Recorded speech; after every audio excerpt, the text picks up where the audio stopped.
আসসালামু আলাইকুম। দর্শক, গত দুদিনে যা দেখলাম তাতে করে আওয়ামী লীগের রাজনৈতিক কার্যক্রম নিষিদ্ধ ঘোষণা বিষয়ে সরকারের পক্ষ থেকে যে প্রজ্ঞাপন জারি করা হয়েছে সেটি নিয়ে আওয়ামী লীগের নেতাকর্মীরা তো বটেই, সাধারণ মানুষ এমনকি সাংবাদিকদের অনেকের মাঝে যারা টকশোতে আলোচনায় যাচ্ছেন তাদের মাঝেও একটা ভয়ঙ্কর বিভ্রান্তির সৃষ্টি হয়েছে। শুধু বিভ্রান্তি নয়, রীতিমতো অনেকে আতঙ্কগ্রস্ত যে আওয়ামী লীগের নাম মুখে নেওয়া যাবে তো, আওয়ামী লীগ নিয়ে কোনো আলোচনা করা যাবে তো, আওয়ামী লীগের ভালো মন্দ কিংবা অন্যান্য কোনো কিছুর সঙ্গে তুলনা করা যাবে তো, এরকম একটি যথার্থ আতঙ্ক কাজ করছে।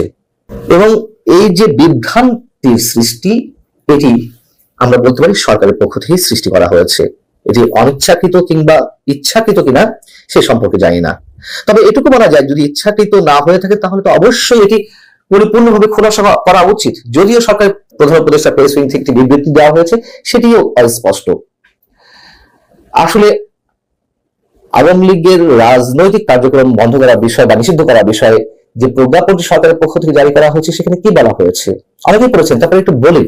এখানে বলা হচ্ছে যে বাংলাদেশ আওয়ামী লীগ এবং এর সকল অঙ্গ সংগঠন, সহযোগী সংগঠন ও ভ্রাতৃপ্রতিম সংগঠনের নেতাকর্মীদের বিরুদ্ধে আন্তর্জাতিক অপরাধের ট্রাইব্যুনালে বিচার কার্য সম্পন্ন না হওয়া পর্যন্ত বাংলাদেশ আওয়ামী লীগ এবং এর সকল অঙ্গ সংগঠন, সহযোগী সংগঠন ও ভ্রাতৃপ্রতিম সংগঠন কর্তৃক যে কোনো ধরনের প্রকাশনা, গণমাধ্যম, অনলাইন ও সামাজিক যোগাযোগ মাধ্যমে যে কোনো ধরনের প্রচারণা, মিছিল, সভা, সমাবেশ, সম্মেলন আয়োজন সহ যাবতীয় কর্মকাণ্ড নিষিদ্ধ ঘোষণা করা হলো। পরতে কিন্তু বিভ্রান্তি। নেতা কর্মী বলতে কাদের বোঝানো হচ্ছে? ডেজিগনেটেড নেতা কর্মীদের সাধারণত ডেজিগনেশন থাকে না, দলীয় পদ পদবি, তারপরে ধরে নিলাম। কিন্তু এই কর্মী কোন পর্যায়ের কর্মী? সামাজিক যোগাযোগ মাধ্যমে কি ছড়ানো যাবে না, এরকম নানা প্রশ্ন উঠতে পারে। এবং এটি নিয়ে সম্ভবত সরকারের খোদ স্থানীয় সরকার উপদেষ্টা আসিফ মাহমুদ সজীব ভুঁইয়া তিনি বিভ্রান্তির সৃষ্টি করেছেন সবচেয়ে বেশি এবং সবার আগে। এই প্রজ্ঞাপনটি প্রকাশের সাথে সাথে তিনি তার ফেসবুকে 12 তারিখে একটি পোস্ট দিলেন এবং সেখানে তিনি স্পষ্টভাবে তার লেখার শিরোনামে লিখছেন, ফেসবুক, ইউটিউবে আওয়ামী লীগের পক্ষে কথা বললে গ্রেফতার করা হবে। সেখানে তিনি বলছেন, দেশের বিরুদ্ধে ষড়যন্ত্র করলে রেহাই নেই, গোপন বৈঠক, উস্কানিমূলক মিছিল বা পোস্ট করলেও আইনগত ব্যবস্থা নেওয়া যাবে। নেতাকর্মীরা গোপনে কোথাও বৈঠক, সমাবেশ কিংবা মিছিল করলে সংশ্লিষ্ট এলাকার থানা, পুলিশ তাদের গ্রেফতার করতে পারবে। ঠিক আছে, শুধু মিছিল সমাবেশ নয়, ফেসবুক, ইউটিউবে কেউ আওয়ামী লীগের পক্ষে কথা বললেও তাকে গ্রেফতার করা যাবে। বিদেশ থেকে আওয়ামী লীগের পক্ষে কেউ ফেসবুকে পোস্ট দিলে কিংবা অন্য কারো পোস্টে কমেন্ট করলেও তাদের বিরুদ্ধে মামলা করা যাবে।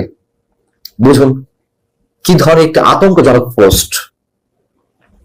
এরপরে কেউ আওয়ামী লীগের নাম মুখে নিতে চাইবে সহজে, বা চাওয়ার কথা? এবং এটি নিয়ে যখন সব জায়গায় তুমুল সমালোচনার সৃষ্টি হলো বা আলোচনার সৃষ্টি হলো যে আসলে বিষয়টি কি, তার পরিপ্রেক্ষিতে প্রধান উপদেষ্টা প্রেস উইং থেকে একটি বিবৃতি দেওয়া হলো। এবং তার আগে মানুষ এতটাই ভয় ছিল, বা এখনো আমি মনে করি যে আছে, প্রেস উইং এর বিবৃতিটিও যথেষ্ট স্বচ্ছ নয়। গ্রাম অঞ্চলে নারীরা যেমন ভাসুরের নাম মুখে নিতে সাহস পান না কিংবা যে কোনো কারণে নেন না, এখন সারা দেশের মানুষের অবস্থা হয়েছে তেমনি যে আওয়ামী লীগের নাম মুখে নেওয়া যাবে কিনা। প্রেস উইং থেকে যে বিবৃতিটি দেওয়া হলো সেখানে বলা হচ্ছে যে আওয়ামী লীগের কার্যক্রম নিষিদ্ধের প্রজ্ঞাপন অন্য কোনো রাজনৈতিক দল বা মুক্ত মতের মানুষের মত প্রকাশের স্বাধীনতাকে ক্ষুণ্ণ করে না। অর্থাৎ যারা মুক্ত মনা মানুষ তারা আওয়ামী লীগ নিয়ে আলোচনা সমালোচনা করতে পারবে কিংবা তুলনা করতে পারবে, বেশ ভালো কথা। আবার বিবৃতিতে বলা হচ্ছে, প্রজ্ঞাপন অনুসারে আন্তর্জাতিক অপরাধ ট্রাইব্যুনালে বিচার কার্য সম্পন্ন না হওয়া পর্যন্ত আওয়ামী লীগ এবং সহযোগী বা ভ্রাতৃপ্রতিম বা সহযোগী সংগঠন আছে, অঙ্গ সংগঠন, এইগুলোর মাধ্যমে যে কোনো ধরনের প্রকাশনা, গণমাধ্যম, অনলাইন বা সামাজিক যোগাযোগ মাধ্যম, প্রচারণা, মিছিল, সভা, সমাবেশ আগে যাচ্ছে বাকি, সেটি এবার উল্লেখ করা হয়েছে যেগুলো নিষিদ্ধ করা হয়েছে। এই নিষেধাজ্ঞা সংগঠনগুলোর নেতা, কর্মী ও সদস্যদের জন্য প্রযোজ্য হবে। দেখুন, প্রথমে যেখানে আপত্তি জানিয়েছিলাম সেটি এবার এখানে যে সংগঠন, নেতা, কর্মী ও সদস্যদের জন্য প্রযোজ্য হবে। তো আওয়ামী লীগের সংশ্লিষ্ট নেতা কর্মী এটি বলতে কি বোঝায়? আওয়ামী লীগের যারা সমর্থক আছে সারা দেশে, যারা ভোটার, তাদেরকেও কি আমরা কর্মী হিসেবে ধরে নিব? আওয়ামী লীগের কত ভোটার আছে? 12 কোটি ভোটারের মধ্যে আওয়ামী লীগ আমরা যদি 30% সেই হিসেবেও তো মোটামুটি 4 কোটি। আচ্ছা, 4 কোটি না ধরি, আরো কম ধরি, 25% কিংবা 20%। তাতেও তো প্রায় 2.5 কোটি। এদের সবাই কেউ আওয়ামী লীগের নাম উচ্চারণ করলে অথবা আওয়ামী লীগের যে কোনো ধরনের তুলনা অন্য কারোর সঙ্গে এগুলো করলে গ্রেপ্তার করা হবে? কেন এই অস্পষ্টতা? নেতাকর্মী কারা, কজন নেতাকর্মী আছেন, আর যদি সত্যি সত্যি সেই কর্মীদের বোঝানো হয়, সমর্থকদের বোঝানো হয় বা ভোটারদের বোঝানো হয়, তাহলে এই কোটি কোটি মানুষের মুখ বন্ধ করে রাখা হবে? আসিফ মাহমুদ সজীব ভুঁইয়া দেখলাম যে পরবর্তীতে তিনি নিজেও তার ফেসবুকে যে স্ট্যাটাসটি নিয়ে আলোচনা করলেন সেটি ডিলিট করে দিয়েছেন। আমাদের উপদেষ্টাদের অনেকেই এত বোদ্ধা, এতই বিপ্লবী যে কিছু ঘটার সঙ্গে সঙ্গে ফেসবুকে এক একটা ঘোষণা দিয়ে দিন, এক একটা স্ট্যাটাস দিয়ে দিন, পরবর্তীতে আবার একের পর একটা তুলে নেওয়া হয়। এটি নিঃসন্দেহে কোনো দায়িত্বশীল মানুষের পরিচয় নয়, সাধারণ পর্যায়েও।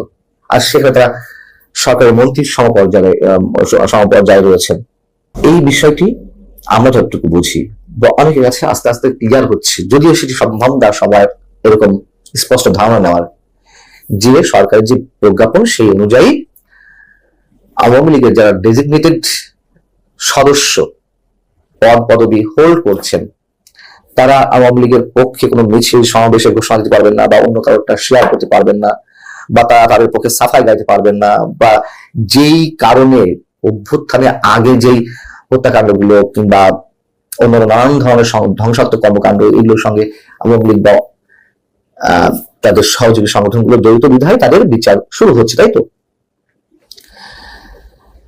কিন্তু কোটি কোটি মানুষ তার অপরাধী নন। সবচেয়ে বড় কথা, আওয়ামী লীগ দল হিসেবে নিষিদ্ধ ঘোষিত হয়নি, তার রাজনৈতিক কার্যক্রম নিষিদ্ধ হয়েছে।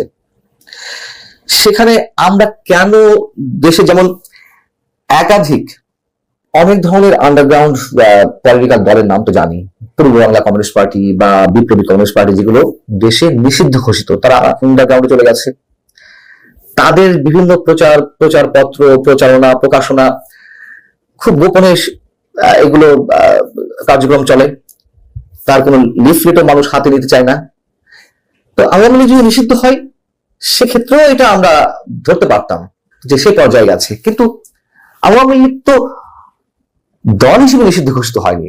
দেশে তো অনেক ধরনের আন্ডারগ্রাউন্ড পলিটিক্স চলে বা দল রয়েছে, যেমন পূর্ব বাংলা কমিউনিস্ট পার্টি, বিপ্লবী কমিউনিস্ট পার্টি, এগুলো নিষিদ্ধ ঘোষিত হয়েছে, এগুলো আন্ডারগ্রাউন্ডে চলে গেছে, গোপন রাজনৈতিক সংগঠন হিসেবে তারা স্বীকৃতি পেয়েছে। আওয়ামী লীগ তো এখনো নিষিদ্ধ ঘোষিত হয়নি, কেবলমাত্র তার রাজনৈতিক কার্যক্রম নিষিদ্ধ ঘোষিত হয়েছে। অতএব এই বিষয়গুলো তো সরকারের পক্ষ থেকে স্পষ্ট করা উচিত, নইলে এই যে কোটি কোটি মানুষ হয় তাদের মুখ বন্ধ করে রাখা হচ্ছে সুকৌশলে, অথবা তাদেরকে যে একটা আতঙ্কের মধ্যে রাখা হয়েছে, এর জন্য দায়ী কে? আমাদের মনে হয় এই বিষয়টি আরো ক্লারিফাই করা দরকার, পরিষ্কার করা দরকার। আমি যেটুকু বুঝি সেটি হচ্ছে, যারা ডেজিগনেটেড নেতা বা সংগঠনের সদস্য পদে রয়েছেন তাদের জন্য এটি প্রযোজ্য। জানি না আমার কথা আবার ভুল প্রমাণিত হবে কিনা। আল্লাহ হাফিজ, ভালো থাকুন সবাই।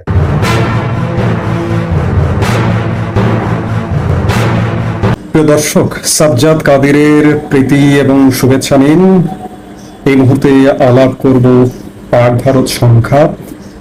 এই সংঘাতে একটি চাঞ্চল্যকর তথ্য বেরিয়েছে যে ভারতে পাকিস্তানি হামলায় অংশ নিয়েছিল তুরস্ক। এই প্রসঙ্গটি নিয়ে আপনাদের সামনে কথা বলবো। পাক ভারত সংঘর্ষ, এই মুহূর্তে সংঘর্ষ বিরতি চলছে, কিন্তু এই বিরতির মধ্যে নানা রকম চাঞ্চল্যকর তথ্য বেরিয়ে আসছে। এর মধ্যে আপনারা নিশ্চয়ই জানেন ইতিমধ্যে যে ভারতে যে ড্রোন হামলাগুলো করা হয়েছিল পাকিস্তান থেকে, এগুলো বেশিরভাগ ছিল তুরস্কের ড্রোন। পশ্চিম এশিয়া ও দক্ষিণ পূর্ব এশিয়ার দেশ তুরস্ক, এই তুরস্ক শুধু ড্রোন সরবরাহই করেই ক্ষান্ত থাকেনি। তুরস্ক সেনাবাহিনী, তুরস্ক সৈন্যরা সরাসরি ড্রোন পরিচালনায় পাকিস্তানের পক্ষে অংশগ্রহণ করেছিল। ভারত পাকিস্তানে যে অপারেশন সিন্দুর চালিয়েছে, এই চালিয়ে পাকিস্তানের উল্লেখযোগ্য পরিমাণ খবর করে ছেড়ে দিয়েছে। বিশেষ করে পাকিস্তানের যদি বিমান ঘাঁটির কথা বলা যায়, বিমান ঘাঁটি কমপক্ষে 20% বিমান ঘাঁটি গুড়িয়ে দিয়েছে। সেই জায়গায় পাকিস্তান যে ভারতের ড্রোন হামলার একের পর এক চেষ্টা করেছিল, প্রত্যেকটি হামলা বাধাগ্রস্ত হয়েছে, লক্ষ্যভ্রষ্ট হয়েছে এবং ড্রোন মাটিতে পড়ে গেছে। ড্রোনগুলো দেখে দেখা যায় যে এগুলো হচ্ছে টার্কিশ ড্রোন। শুধু তাই নয়, আরেকটি চাঞ্চল্যকর তথ্য সামনে এসছে, সেটি হচ্ছে যে তুরস্কের সৈন্য পর্যন্ত এই হামলায় তুরস্কের দুজন সেনাবাহিনীর কর্মকর্তা নিহত হয়েছেন, এমন চাঞ্চল্যকর তথ্য প্রকাশ্যে এসেছে। এখন প্রশ্ন হচ্ছে যে তুরস্ক কি ভারতের সাথে বিশ্বাসঘাতকতায় লিপ্ত? কারণ ভারত এবং তুরস্কের সম্পর্ক কিন্তু চমৎকার, দুদেশের ব্যবসা বাণিজ্য আছে এবং মানবিক কারণে ভারত সর্বশেষ যদি বলা হয় যে 2023 সালে তুরস্কে একটি মানবিক বিপর্যয় ঘটেছিল, প্রাকৃতিক বিপর্যয় ঘটেছিল, প্রাকৃতিক বিপর্যয়ের পরে একটা মানবিক বিপর্যয় ঘটেছিল, ভূমিকম্প। সেই ভূমিকম্পে প্রায় 50,000 মানুষ নিহত হয়েছিল তুরস্কের। সেই ভূমিকম্পের সময়ও শুধুমাত্র মানবিক কারণে তুরস্কের পাশে দাঁড়িয়েছিল ভারত। অর্থাৎ তুরস্ককে ভারত সবসময় বন্ধু জ্ঞান করে এসছে। কিন্তু এই যে পাক ভারত সাম্প্রতিক সময়ে যে সংঘর্ষ, এই সংঘর্ষে সরাসরি তুরস্ক অংশ নিল, এটি ভারতের কূটনীতিতে একটা তোলপাড় অবস্থা। অস্ত্র দিয়ে সহযোগিতা করেছে, তুরস্কের জাহাজ, এই যে ভারত যে অপারেশন সিঁদুর করলো তার ঠিক 2 দিন আগে তুরস্কের জাহাজ এসে করাচি বন্দরে ভিড়েছিল। এই জাহাজ ভর্তি অস্ত্র এসেছিল, জাহাজ ভর্তি সৈন্য এসেছে, 2 জন সৈন্য তো নিহতই হয়েছে। তাহলে সরাসরি পাকিস্তান শুধু নয়, পাকিস্তানের সেনাবাহিনী শুধু নয়, তুরস্কের সেনাবাহিনী ভারতে হামলায় অংশ নিয়েছে, এটি দিনের আলোর মতো পরিষ্কার। যার কারণে তুরস্কের সাথেও আজকে ভারত যাবতীয় সম্পর্ক ছিন্ন করবার পরিকল্পনা করছে, বাণিজ্য বন্ধ করবার পরিকল্পনা করছে। ইতিমধ্যে তুরস্কের বিরুদ্ধে ভারত বেশ কিছু প্রতিরোধমূলক ব্যবস্থা নিয়েছে। তুরস্কের রাষ্ট্রীয় টেলিভিশন সহ বিভিন্ন গণমাধ্যমের, সোশ্যাল মিডিয়া, ইউটিউব চ্যানেল, পাকিস্তানে যেমন অসংখ্য ইউটিউব চ্যানেল বন্ধ করা হয়েছে, তুরস্কেরও অনেকগুলো ইউটিউব চ্যানেল বন্ধ করে দেওয়া হয়েছে। আবার চীনের বন্ধ করে দেওয়া হয়েছে, বাংলাদেশের বন্ধ করে দেওয়া হয়েছে। অর্থাৎ ভারত যাদেরকে শত্রু মনে করছে তাদের ব্যাপারে প্রতিরোধমূলক ব্যবস্থা নিচ্ছে।